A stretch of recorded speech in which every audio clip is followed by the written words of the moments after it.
नमस्ते बच्चों, आप कैसे हैं? ज़रूर ही आप घर पर नित्य प्रति कुछ ना कुछ सीखते होंगे। इसीलिए अब हम लाए हैं एक नई श्रृंखला नैतिक एवं शिक्षाप्रद कहानियों की, जिसकी आप अपनी मम्मी और दादी से रिक्वायरमेंट रखते हो। आइए हम एक अनोखी श्रृंखला के तहत अनेकों कहानियाँ सुनेंगे और अनेकों कहानियों से शिक्षाएं भी लेंगे। उसी क्रम में अनेकों कहानियाँ प्रस्तुत हैं। आइए इनका लाभ लें और यदि आपको हमारी कहानियाँ अच्छी लगें तो उससे प्राप्त शिक्षा को आप कमेंट बॉक्स में अवश्य लिखें और हमारे चैनल को लाइक और सब्सक्राइब करना ना भूलें। आइए प्रारंभ करते हैं हम पहली, दूसरी, तीसरी, चौथी, पांचवी, छठवीं, ऐसी अनेकों सैकड़ों हजारों कहानियाँ। आइए प्रारंभ करते हैं।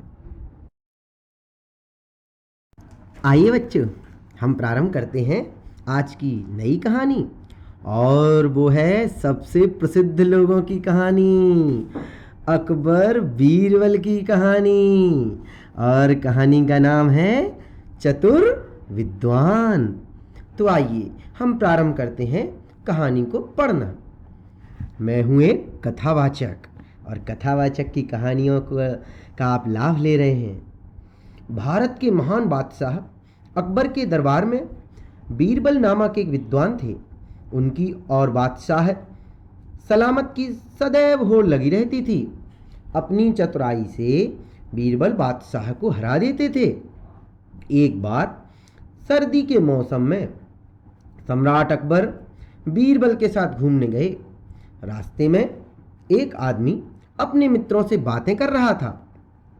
मैं इस कड़ाके की सर्दी में भी यमुना नदी के पानी में सारी रात खड़ा रह सकता हूं, वह बोला।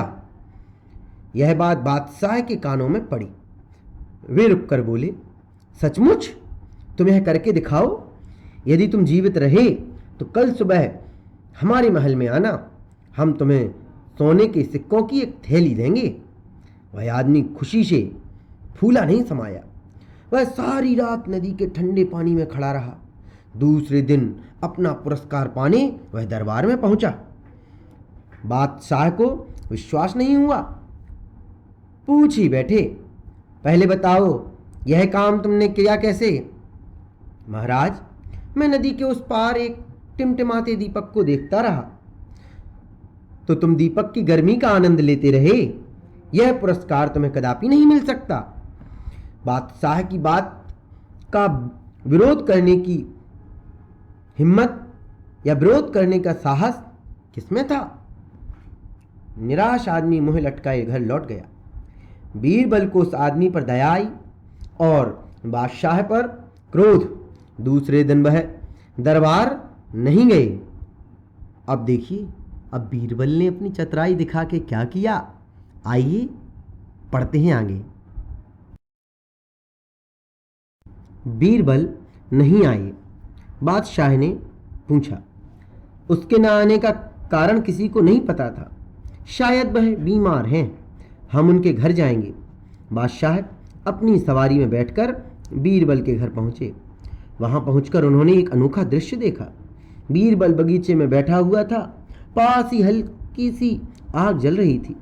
दो बांस आग के करीब गड़े हुए थे। उन बांसों के ऊपरी सिरे से बंधे एक बांस के बीचों बीच एक हांडी लटक रही थी। बीरबल, है क्या हो रहा है?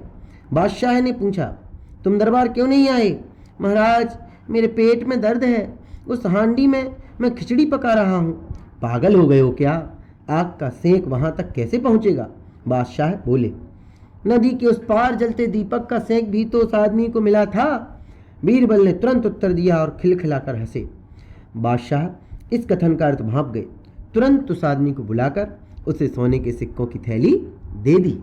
समझ में आया बच्चों किस प्रकार बीरबल ने चतुराई दिखाई और उस आदमी के पुरस्कार के पैसे दिलवाए।